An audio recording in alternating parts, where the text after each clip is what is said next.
scene, all the witnesses testified, heard all the evidence, seen all the items that were marked into evidence. You can all bring all of them to the jury room with you and look at them and scrutinize them carefully. Now, what's this case been about? From the very beginning, you've heard that this is a case where Mr. Reese is charged with murder in the second degree. That in essence, on February the 3rd, acting with the intent to kill, killed Aron Thomas. Well, first, this case isn't a whodunit, because we know from all the evidence that it was Mr. Reese who had some sort of an interaction with Mr. Thomas on that day. Mr. Reese, who had a gun. The gun was in Mr. Reese's hand. I go on to later on what exactly happened during that interaction, but it's not a whodunit. It's not even so much where it happened or what it is about, though, is why it happened and how it happened. And what you're going to be called upon, I submit to you, ladies and gentlemen, is to make a determination of what was in Mr. Reese's mind. What did he intend during all of this? Now, first, what does the evidence show? And again, all my comments are aimed at this is intent to kill. As I said in my opening, was his intent to kill? So what does the evidence tell us? Well, first, although the room, the mechanical shop, appears to be undisturbed, one thing that I submit you can tell is that there was a close quarters interaction between these two men. And how can you tell that? First, Mr. Reese told you about it, and he was the one who was there, and he described in great detail when he approached Mr. Thomas, where Mr. Thomas was, and how the two of them interacted. So first, what he tells you is he walks back to a point. Look at the diagram. If you remember looking at the diagram, you can see the door, you come in, and you go down to the left. A number of feet, 10, 15, however much it was. And I submit to you, ladies and gentlemen, we know that the interaction started there because of Mr. Thomas' blood. You can see the blood that the state police forensic investigators took samples of. They tested as Mr. Thomas' blood. And remember where that blood trail, for want of a better term, starts. It starts over to the left, precisely where Mr. Reese told you the interaction starts. We also know, from medical examiner's testimony, that Mr. Thomas had a wound on the top of his head. The examiner told you where it was. He also told you that that wound, if the scalp is vascular, that wound would bleed. I submit to you, ladies and gentlemen, the other thing that we know from the evidence here, to listen carefully to the medical examiner, is where Mr. Thomas fell is absolutely the place where he was struck by the bullet. Because what did the medical examiner tell us? He told us that where the bullet entered, how it entered, and that it intersected the spinal column, and very high with the spinal column. And that Mr. Thomas had fallen straight down where he was. So this is not a case where the shot to the neck was fired at someplace else and Mr. Thomas staggered. No, where he was shot, the bullet entered him, and severed his spinal column, that's where he fell. And you can see from the photographs that that's quite a distance away from where you see the first trail of blood, the beginning of the trail of blood. So, something happened between these two men. And again, focusing on Mr. Reese's intent. What are some of the other aspects of the evidence that can give you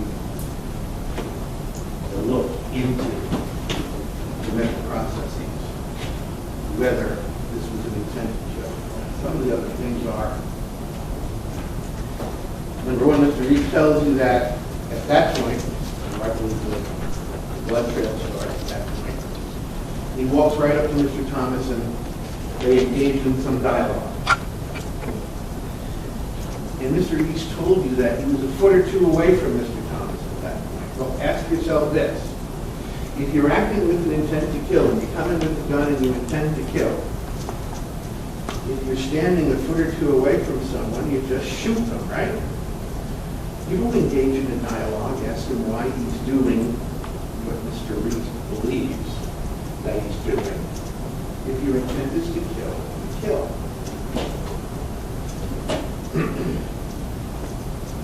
Here's another item. We know that 2 shots were fired. And I submit to you, ladies and gentlemen, it's the second shot that is the fatal shot. What about the first shot? Mr. Reese tells you that that shot is fired at a point over where the blood trail begins, right? Now, how is that shot fired? He tells you it's during some of the struggle. So, here again, if you're coming in with your finger on the trigger, prepared to shoot to kill, and that's your aim and objective, then why are you engaging in a struggle? Why are you letting Mr. Thomas get close enough to you to wrestle for the gun as Mr. Reese described? And it was during the beginning stages of that wrestling match over the gun, my characterization, of course, that Mr. Reese says he punches Mr. Thomas and the gun goes off simultaneously. Well, think about that. You're in a struggle, and I will grant you that it's foolhardy and unsafe if, at that point in time, Mr. Reese has his finger on the trigger. And you heard all about trigger safety of the type of lock pistol that's equals 1 or 2. But here again, does it bespeak an intent to kill? Or does it bespeak a disregard of proper firearm safety? A reckless act, if you will. But the gun goes off, and then Mr. Reese tells you that Mr. Thomas strikes his head on the pole. And I'm sure that's how Mr. Reese remembers it. Although, if you recall, I asked the medical examiner, with that type of wound, would you expect to see at least a small marking of blood somewhere? And if you recall, he said yes. And what we know is that there's no evidence before you that there was a spot of blood on a pole or on some other object over in that area. So, how did Mr. Thomas get the wound on top of his head?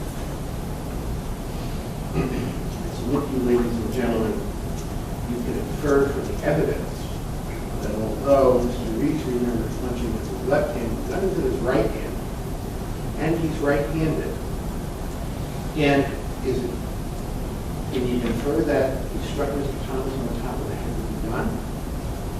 Remember, I asked the medical examiner if that wound could be caused by using a gun as a type of bludgeon. I believe he said yes. We know from the blood trail that that's what happens over there. And Mr. Reese describes for you how they're wrestling over the gun. Mr. Thomas is obviously bleeding at this point.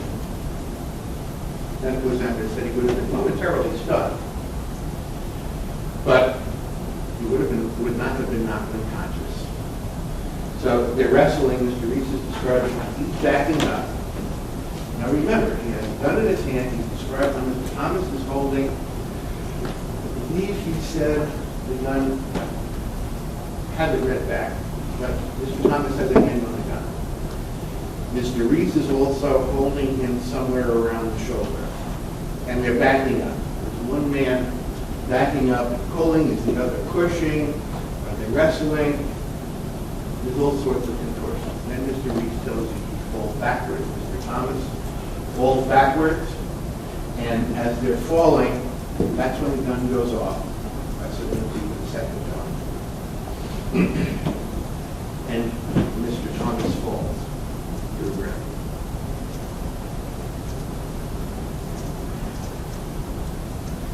Mr. Reese describes how a portion of Mr. Thomas's body falls on the lower portion of Mr. Reese's body. Now, do you remember the photograph of Mr. Reese's clothing? Mr. Thomas's blood is all over him. I submit to you, ladies and gentlemen, that's further indication that this struggle between these two men occurred in close proximity, that they were, as Mr. Reese described, right up against each other. Because if there's any distance between the two of them, how does all that blood get on? So what does Mr. Reese do? Almost immediately after the second shot, Mr. Thomas falls. He pulls himself out from under Mr. Thomas and describes to you how Mr. Thomas was lying on the ground. He pulls out his cell phone and he calls 911. Does that speak of someone who has intended to kill the other individual? And he calls 911 right away. Because what's 911 going to do? They're going to send an ambulance to the police, based on what he describes to them. If you intend to kill somebody, will you immediately call the police and summon an ambulance? Now, granted, he was asked to check and see, you heard the 911 operator testify very clearly, you heard the transcript. She said, would you turn him over and see if he's breathing? No, I'm not going to do that.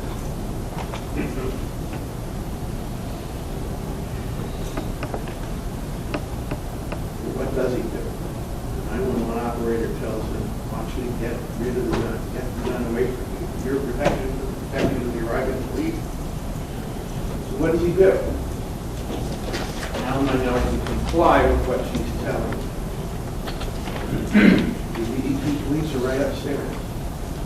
So he goes upstairs, knocks on the door, and the lieutenant answers, now captain, answers the door.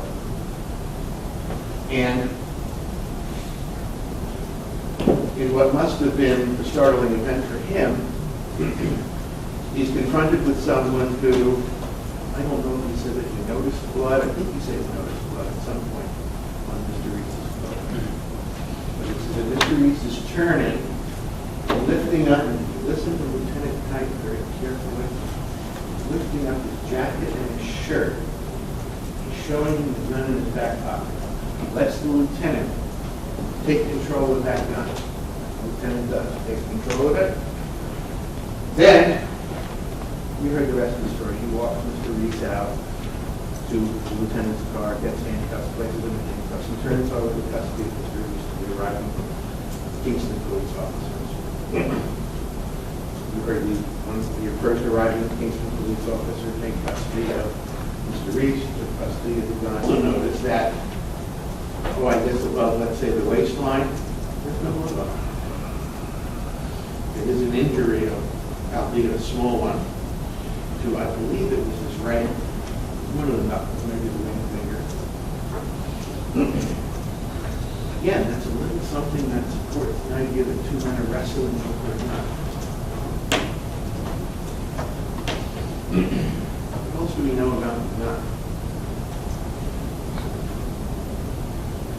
We know from Detective Ballard, was it Ballard? Forgive me if I'm confusing my deed with these. But the detective who went and executed the search warrant and found boxes of ammunition. Very important to listen to him here.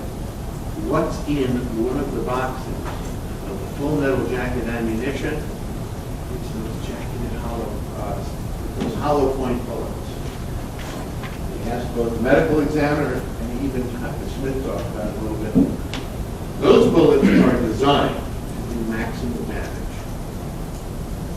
So they're not in the gun. Ladies and gentlemen, if your conscious desire was to kill someone, you only put the more devastating bullets into the gun. What does Mr. Reese tell you about the ammunition that was in his gun? He called it targeting ammunition. He acknowledged that he bought 2 boxes of what he characterized as targeting ammunition, that full metal jacket ammunition. Bought it home on that Friday on his way home from work. propaganda now.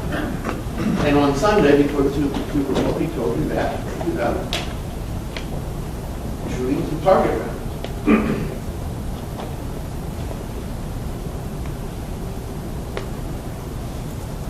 But he just left his gun loaded with whatever was in it when he was target shooting. Now,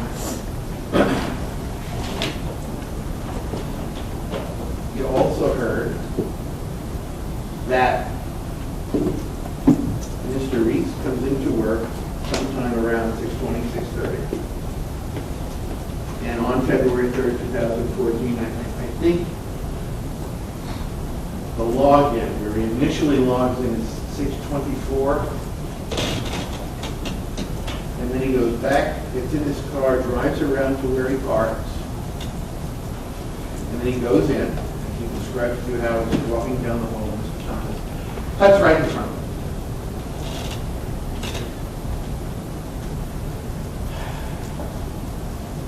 Certainly not an act that would precipitate any sort of violent response, but an act that seems gratuitous at best. But you can also infer that maybe Mr. Thomas didn't see Mr. Reese. Mr. Reese continues past, he goes into his downstairs office, puts down his lunch pail, logs onto his computer. He's a workplace violence report because Mr. Reese, not whether it was a bottle or a tube or whatever, knocked some foot cream onto the floor.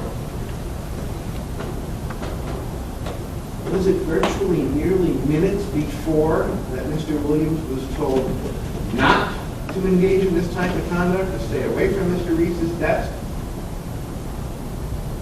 They draw a tube or whatever it was, put it right on his desk. What kind of nonsense is this? Are they just trying to get his goat and make fun of the way he speaks?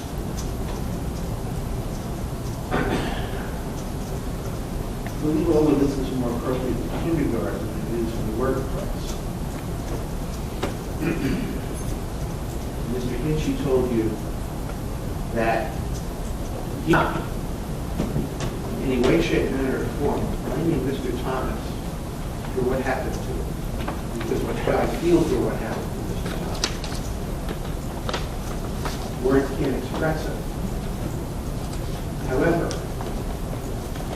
you're not being asked to decide whether this was a tragedy. You're being asked to decide, as I said earlier, whether this was murder.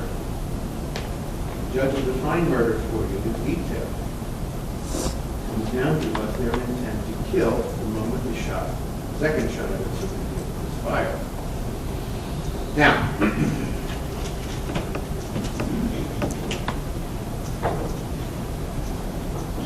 Mr. Hinchy recognized potential for problems. You heard from two forensic psychiatrists, Dr. Farrell and Dr. Smith. And of course, in the end, they disagreed.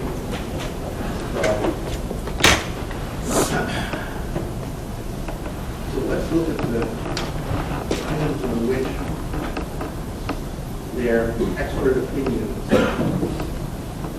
dovetail.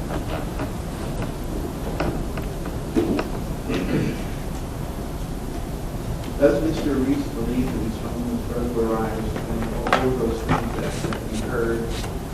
Does he believe that his co-workers were talking about him? All of those things that you heard. And it's not a question of whether Mr. Reese was accurate, whether he was right about that. The question is this what he believes? What's going on in his head? I won't belabor you with all the items that were talked about, especially with Dr. Smith. And if you didn't truly believe in your head that this was going on, then Dr. Smith said, well, why didn't you fix the window? Good question. But he does put in an alarm system. So, whether rational or irrational, there is some belief in what's going on. And let's see here. They're talking about the stapler. Well, I was looking for the stapler ones in my house. Now, is he paranoid? Is he delusional? Dr. Farrow told you that was his diagnosis. Dr. Smith refused to make a diagnosis of paranoia. Because why? Because he couldn't document early adulthood onset. So, ladies and gentlemen, it doesn't mean it wasn't there. If we could go back and look at the game films of David Reese in his early adulthood, perhaps we would see early onset of paranoia. Is he delusional? Dr. Farrow told you yes, Dr. Smith told you no. But really, I will belabor you with all the examples of not being a psychiatrist. This seems delusional.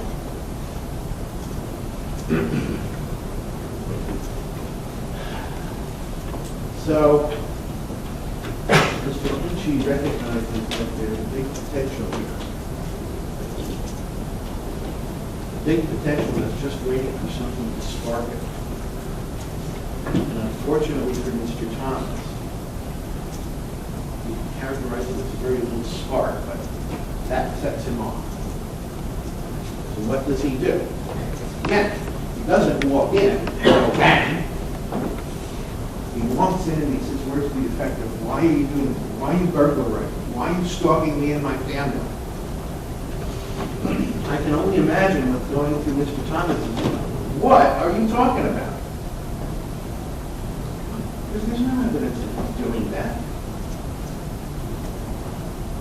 But does Mr. Reese believe that?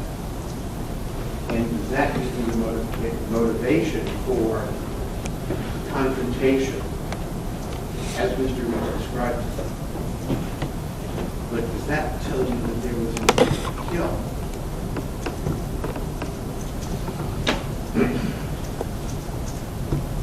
Finally, with all of this, is there anything in the forensic evidence that you've heard that contradicts Mr. Reese's version of the events? Well, there could be.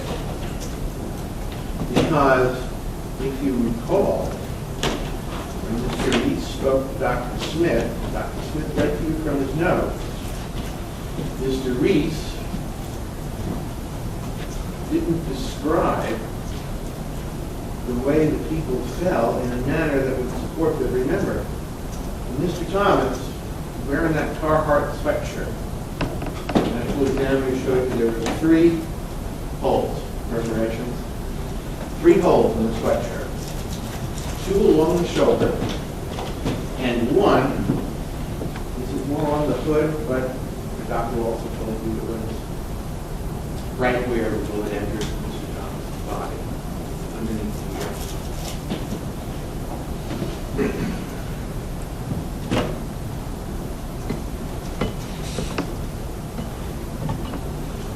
Well,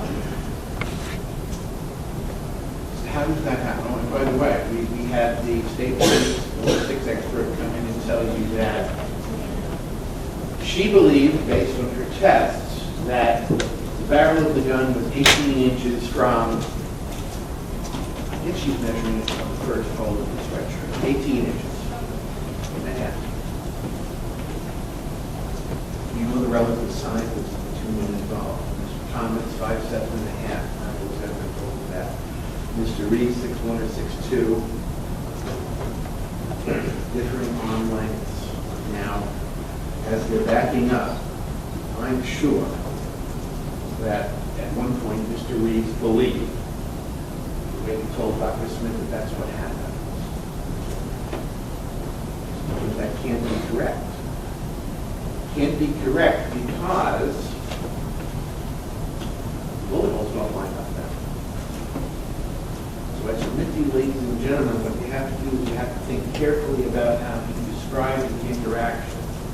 He's backing up. He's got a gun in his right hand.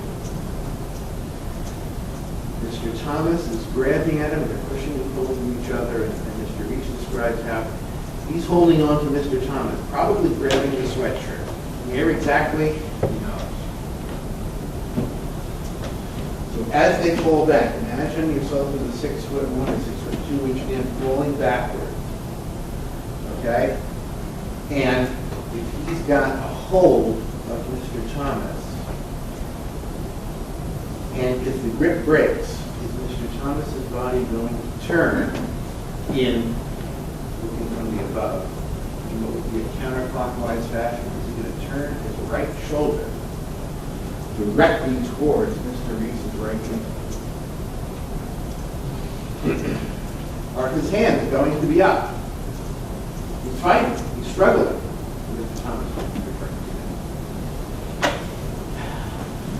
How do you get 3 holds? In, out, and in again. Remember my questions to the medical examiner. Well, that wouldn't do it, right? Hands straight up above your head, the surrender posture, that wouldn't do it. But if you recall his testimony when I said, well, what if his hands were up in this fashion? In a fashion where someone who's falling and falling backwards might have his hands. What happens to this Carhartt hooded sweatshirt with respect to his shoulder?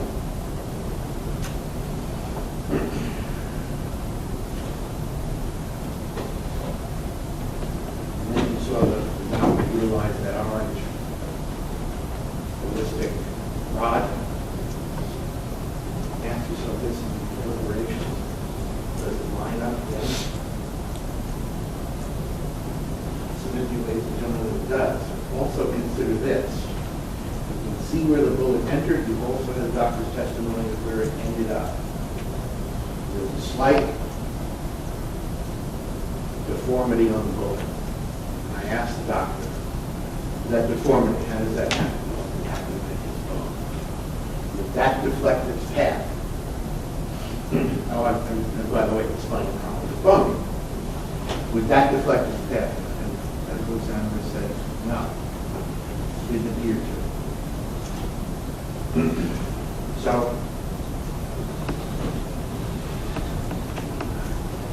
we also know that there is a wound in the forehead that the doctor described as a collapse injury. Well, 2 men falling, the shot fired. The doctor said head section of the spinal column, an immediate loss of any control. Just went down. Hits his head. And then the posture that he's found, I believe there was another, he didn't describe it as an injury, but that's where the blood pooled. And that was one of Mr. Thomas.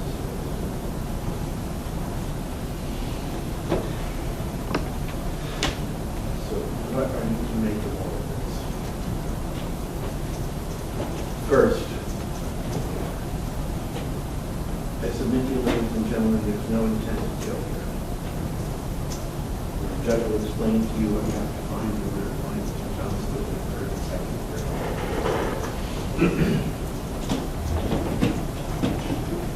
But if you do find that that shot was fired, that second shot, that fatal shot was fired intentionally, and then you have to ask yourself, well, if it's fired intentionally, where was his point of aim? What was he aiming at? Now, the ballistics expert, when she told you about her distance determination, said 18 inches or more.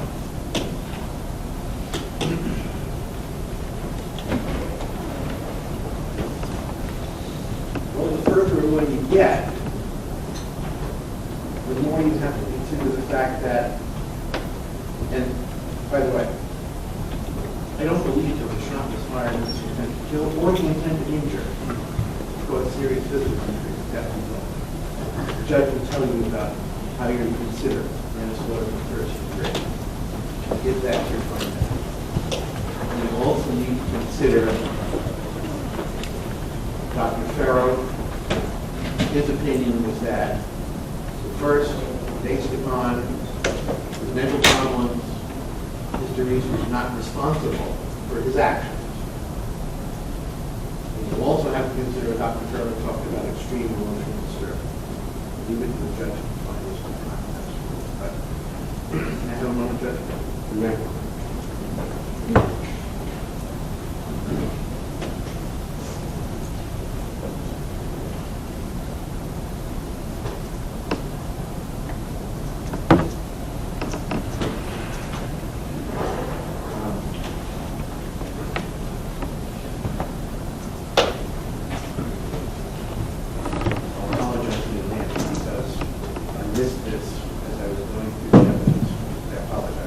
Talked about how Mr. Reese, when he came in, hadn't had a chance to get his coat off.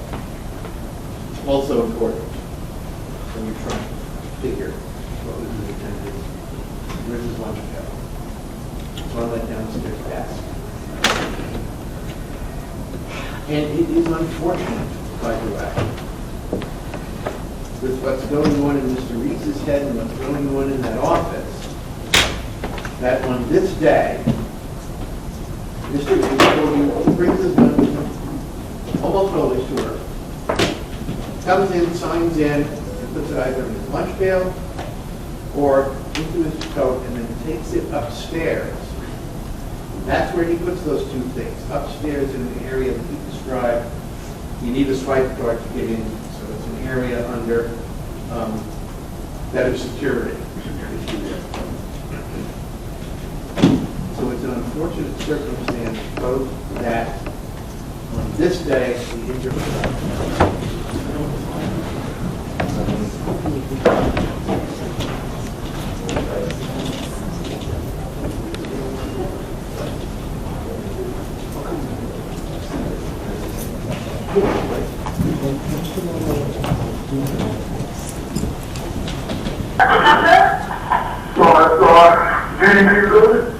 I'm sorry? Does the DEP go there? DND brother? DEP. Oh. New York City? Okay, and what's the emergency? I just shot there.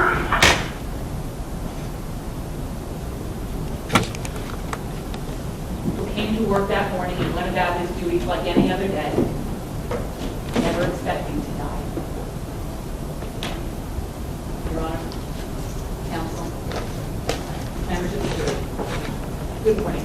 And on behalf of the people of the state of New York, I want to thank you for your time, your attention, and your patience in this trial. Now, as the defense has pointed out to you, there are many issues that the judge is going to ask you to consider which are simply not disputed. Who? We know the defendant, David Reese. What? What did he do? He caused the death of another person, Aron Thomas. Where? At the DEP building in Kingston, located at 71 Smith Avenue, here in the city of Kingston, County of Ulster, State of New York, specifically in the maintenance shop. When? Sometime between 6:32 and 6:44 a.m. on the morning of February 3rd, 2014. And how? A single gunshot wound to the neck, which severed Aron Thomas's spinal cord, causing immediate paralysis and death. That weapon belonged to the defendant, David Reese. A .45 caliber semi-automatic Glock handgun. So the question is, what was his intent? And that's not the same question as why. The people are not required to prove to you why, or to choose between any number of reasons. And we're also not required to prove to you how long he held that intent. And you will promise during jury selection that you do not require evidence of premeditation. I submit to the people have proven beyond any reasonable doubt that the defendant intended, had the conscious objective or purpose to kill Thomas on the morning of February 3rd, 2014. How do we know that? Let's start by looking at the facts. The defendant brought a loaded firearm to work with a round chamber. Now, we've heard that it's for protection. This is not a private business. This is a building that he shares with 200 other employees. And the defendant chose to bring his loaded handgun with a round chamber to work. Now, February 3rd of 2014 was a Monday morning. And within 17 minutes of arriving at work on that Monday morning, the defendant has shot and killed Aron Thomas. The previous Friday at 5 p.m., after leaving work, he was purchasing bullets at Gander Mountain. Bullets for the gun that ultimately killed Aron Thomas. Is that a coincidence?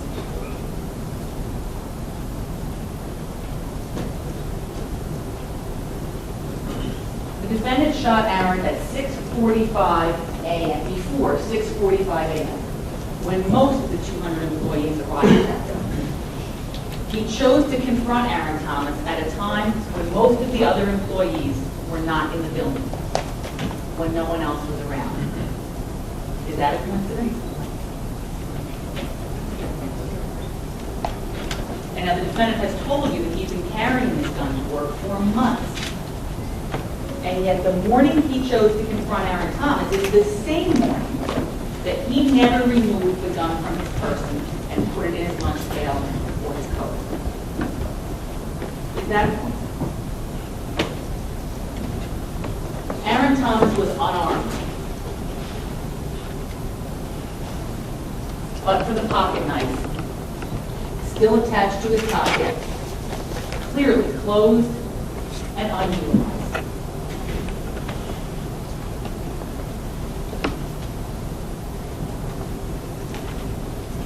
There is no evidence of a struggle. The can of stain and the paintbrush that Aron Thomas used resting neatly. There is, the board he's staining is resting on plastic sawhorses. Nothing is knocked over, and all the supplies behind him and around him are in place. Even the blood drops leading from the workbench to Aron's body are not disturbed. They're not smudged. They're not smeared. They're not stepped in, as you would expect if there had been a struggle.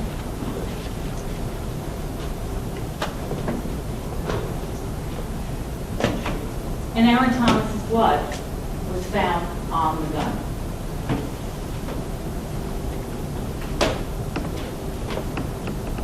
And we've heard from Dr. Sikoricka that the injury, the laceration to the top of Aron Thomas's head, is consistent with being struck by a gun.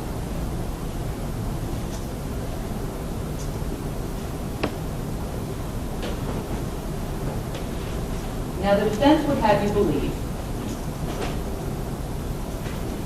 and the judge will ask you to consider, if the defendant lacked the capacity to appreciate the wrongfulness of his conduct, otherwise known as insanity or not guilty by reason of mental disease or defect.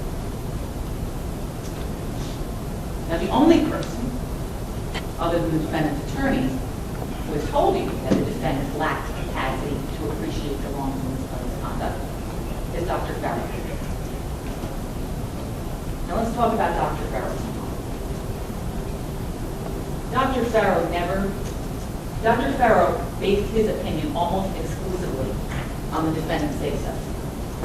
He never reviewed the defendant's school records, medical records, Navy records, his records at the DEP, his personnel records, grievances that he had filed or had been filed against.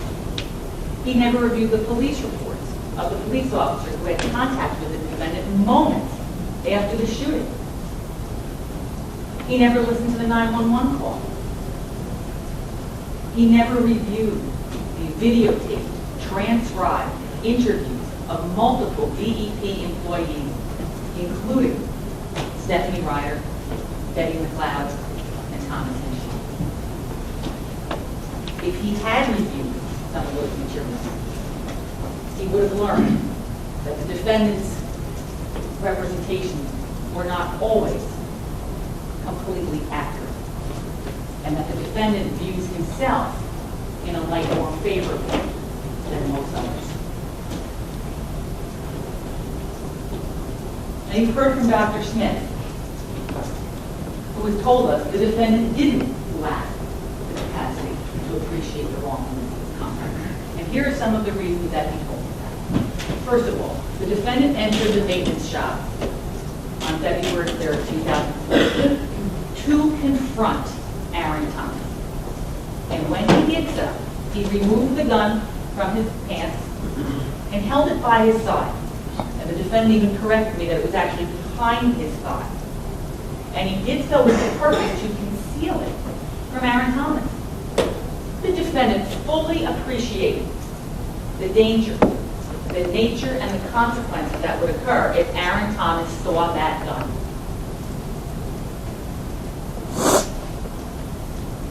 After Aron Thomas received the laceration to his head, which the defendant incredibly contends came from the fall, the defendant continued to keep hold of his gun. He didn't leave. He continued the incident. And the defendant was able to give both Dr. Smith and you, members of the jury, a step-by-step, moment-by-moment account of what happened. This shows us that he was fully aware of his reality in the moment and tracked time and detail throughout. The defendant had the wherewithal to call 911 and accurately recount who he was, where he was, who Aron Thomas was, and what had just happened. And then the defendant knew that he had to get upstairs and dispose of that gun. He fully appreciated the consequences and the danger if he was found with that gun still on his person. And members of the jury, during the defense summation, there was a question as to why would anyone call 911?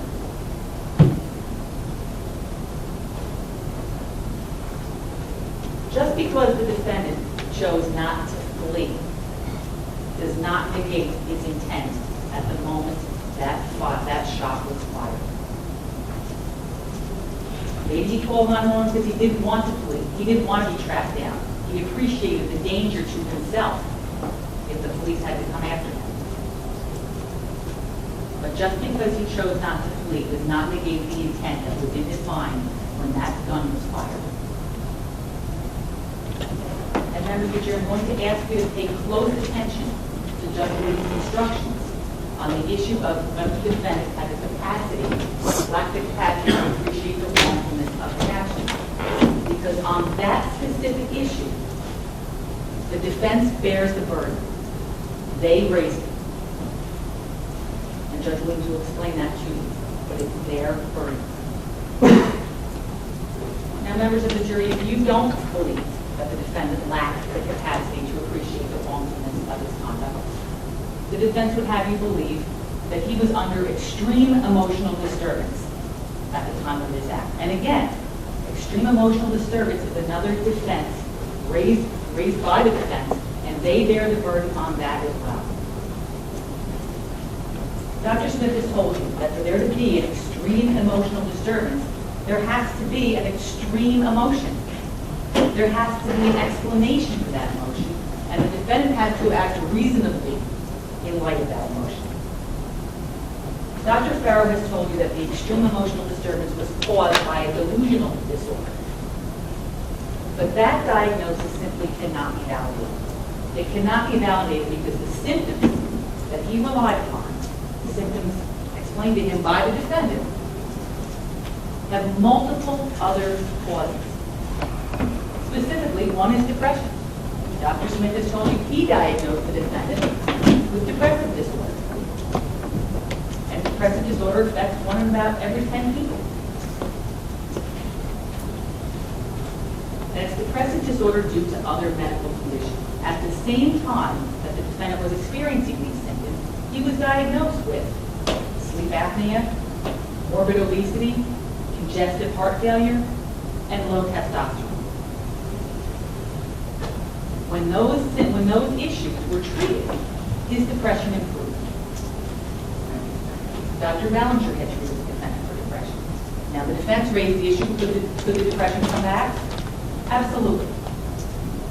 But depression does not cause the extreme emotion, the distress, the passion needed to fit the definition of extreme emotional disturbance. And Dr. Smith has told me because the symptoms of depression are debilitating, that the defendant couldn't muster the energy to get to that level of distress or disturbance.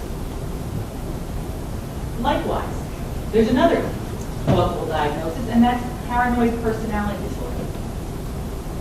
Dr. Smith has told me the defendant meets most of the criteria for that diagnosis. The only reason he didn't formally diagnose it is because he is supposed to be able to validate the onset by early adulthood. The defendant's 55 years old. Even going through boxes of records, Dr. Smith has told me he was not able to validate the time of onset. And that's the reason he didn't diagnose it. Could the defendant be suffering from paranoid personality disorder? Absolutely. And that fits all of the things that we heard. The suspicions about burglaries, the suspicions about being surveilled, the conversations about the stapler or the John Deere tractor. That's someone who's paranoid. But Dr. Smith has told me that that's a personality disorder. And a personality disorder speaks to how a person interacts with the world. It's their norm. It's their comfort zone. And it's not going to create the extreme emotion, the distress, or the disturbance required to prevent the extreme emotional disturbance because it's his norm. He's comfortable acting that way.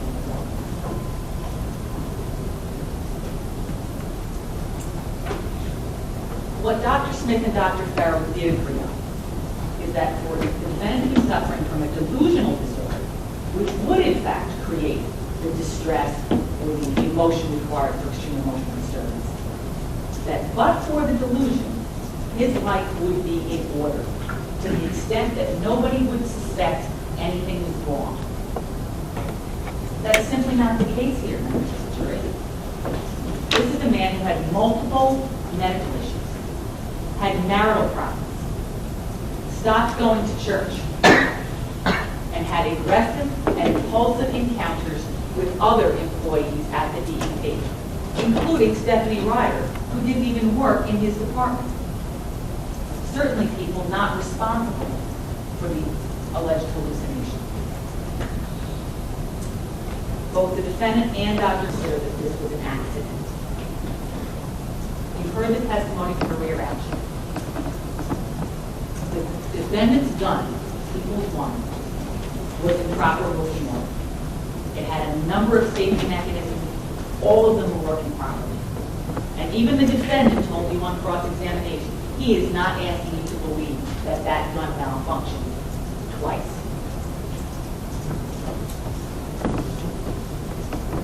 And this is a man who is not a novice gun owner. He was in the Navy for 15 or 16 years. His basic training included training in firearms.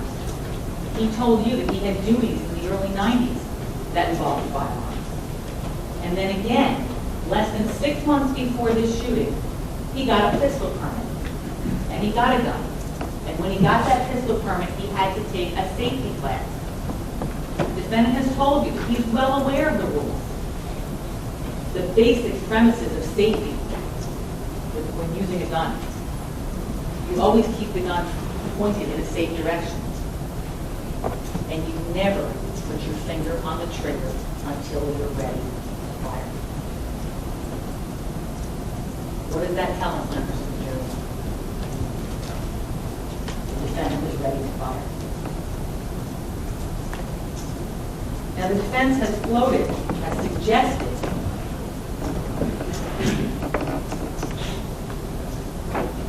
that his behavior might be foolhardy or simply disregard for firearm safety.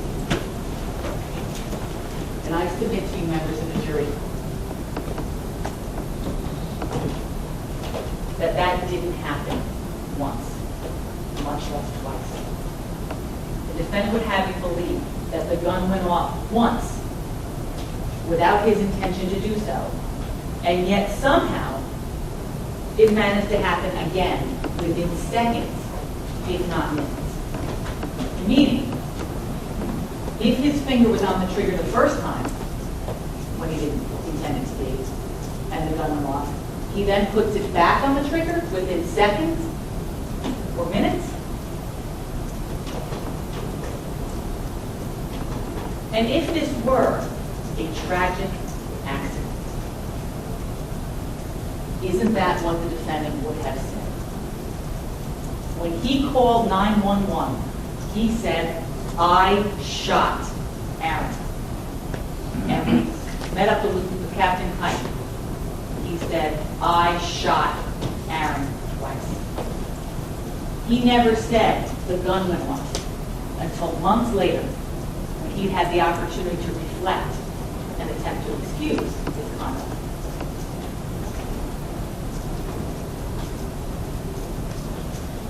He never said to 911, the gun went off.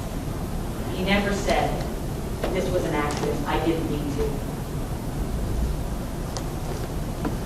And finally, members of the jury, if you don't believe that the defendant lacks the capacity to appreciate the lawfulness of his conduct, and you don't believe he was acting under a duty, and you don't believe it was an accident, the defendant all along has said it was self-defense. But self-defense just doesn't work.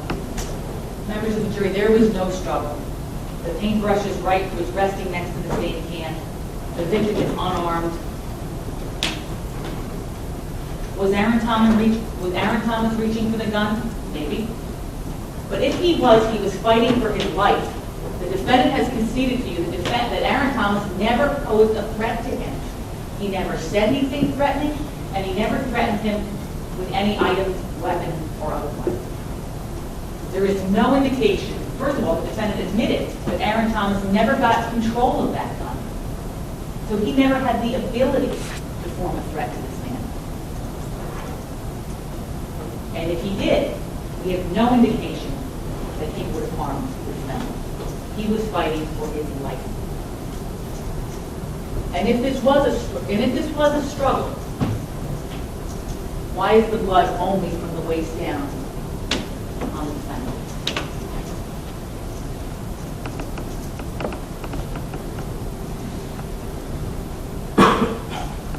Members of the jury, the reality here is that the defendant didn't like Aron Thomas.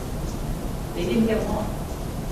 The defendant knew or thought that Aron Thomas was jealous of the amount of money he was making, that there may be jealousy about his military experience, there may even be racism. But whatever Aron Thomas's actions were toward this defendant, nothing justified what the defendant did in return. That Aron Thomas broke into his house, that's motive two. That burglary occurred over 2 years prior to this, in the year 2011. And you've heard that the defendant reported that burglary to the Schoharie County Sheriff's Office. And then 2.5 years later, decides to take matters into his own hands. Now we know that he cracked Aron over the head with that gun. Now Aron is bleeding. He's disabled. And instead of leaving, this man made the choice to stay. And while he was still close enough, got that gun in a position to fire at Aron Thomas's neck, which didn't happen when they were struggling over the gun. There was no evidence of a struggle, and even if Aron was reaching for the gun, there is no way that that bullet ended up in the side of Aron's neck. And this man made the choice to pull the trigger and execute Aron Thomas. Why was it loaded? Why did it have a bullet in the chamber? Why did he cross the hall into the maintenance shop? Why did he conceal it from Aron Thomas? Why did he get so close? Why was his finger on the trigger? And how did the gun go off without pressure on that trigger? And if his intent was something other than death, why did he shoot Aron in the neck? His foot and some other part of the body. This trial is meant to suggest to you that I have an opinion about that case. If you have formed some belief that I have an opinion about the guilt or innocence of this defendant, you must put it out of your mind. You must not consult to represent their client to the best of their ability. Now, if the attorneys have said or done something that annoys you or you find offensive, it is also your responsibility to put that out of your mind, facts impartially, and not based upon whether one attorney is more outgoing, persuasive, and friendly than the other. You are not ready to the other. Such comments that you may hear in the well-lit courtroom are not evidence, must be disregarded by you. And if you have heard regulate this trial, I'm here to tell you that is a genetic right. Well, folks, more importantly, do not in any fashion look to me to help you judge the facts of this case. It will be violating the oath and destroying the ceremony in an efficient manner, but a fair manner, and sometimes expressions speak louder than words. So disregard them if you indeed have noticed them. Now, there are also some fundamental, in general and criminal cases specifically, are set forth in the constitutions of both the New York State, the United States, and also in the thousands and thousands of cases that interpret the legislation. Let me address some of them. You've heard it before. They're significant. Is simply an accusation for the purpose of bringing a defendant to trial. It is required by law for the district attorney to file an indictment, principally to let a defendant know what their charge is, assumed to be innocent. As a result, you must find the defendant not guilty unless, on the evidence presented, you conclude that the people have proven the defendant guilty beyond a reasonable doubt. Now, in determining whether the people have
charging the defendant, David Reese, with murder in the second degree. How say you as to count one, charging the defendant, David Reese, with murder in the second degree? You can read from the worksheet. I'm sorry, let me see the worksheet again, please.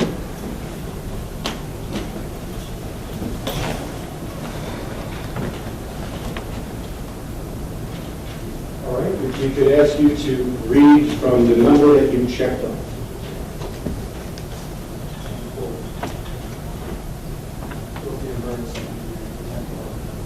Thank you. Is that vote unanimous? You may be seated. Thank you. Thank you. Ladies and gentlemen of the jury, you say to your foreperson, you find the defendant, David Reese, guilty of murder in the second degree. So say you all? Yes. Mr. Berger, are you asking for the jury to be polled? No. All right, ladies and gentlemen, that now completes your service, not only on this case, but for the next 6 years. And I'm about to discharge you from your service today and for 6 years. Before I do, you've been so patient already, please allow me just 2 to 3 more minutes to make a few remarks to you. I've said it from the first day, echoed it again at the charge, and I'll repeat it now, and you're still required to listen to it. I deeply, deeply appreciate the patience that you've shown throughout this trial, the attention and respect that you've shown to all of the parties, and the consideration and the sacrifice that you have made to be here to sit on a very significant case. I truly understand, having done this for over 35 years, that this may well be one of the most difficult things that you ever do in your lives. But what you've done here is participated at great sacrifice to you, your family, your employment, to help make this system work. And you've done that. And it is deeply appreciated by this court. Now, as you all know, the law can be cumbersome, it can be complicated, but occasionally it does make a great deal of sense. The law respects the sanctity of what happened in that jury deliberation room. They respect the pressure that's placed upon jurors, and so does this court. All of my admonitions I've been giving to you every day, they no longer apply. You now are free to do whatever you like. You are free, if you desire, to speak to anyone about anything related to this case. But in this court's opinion, more importantly, because the law in this court respects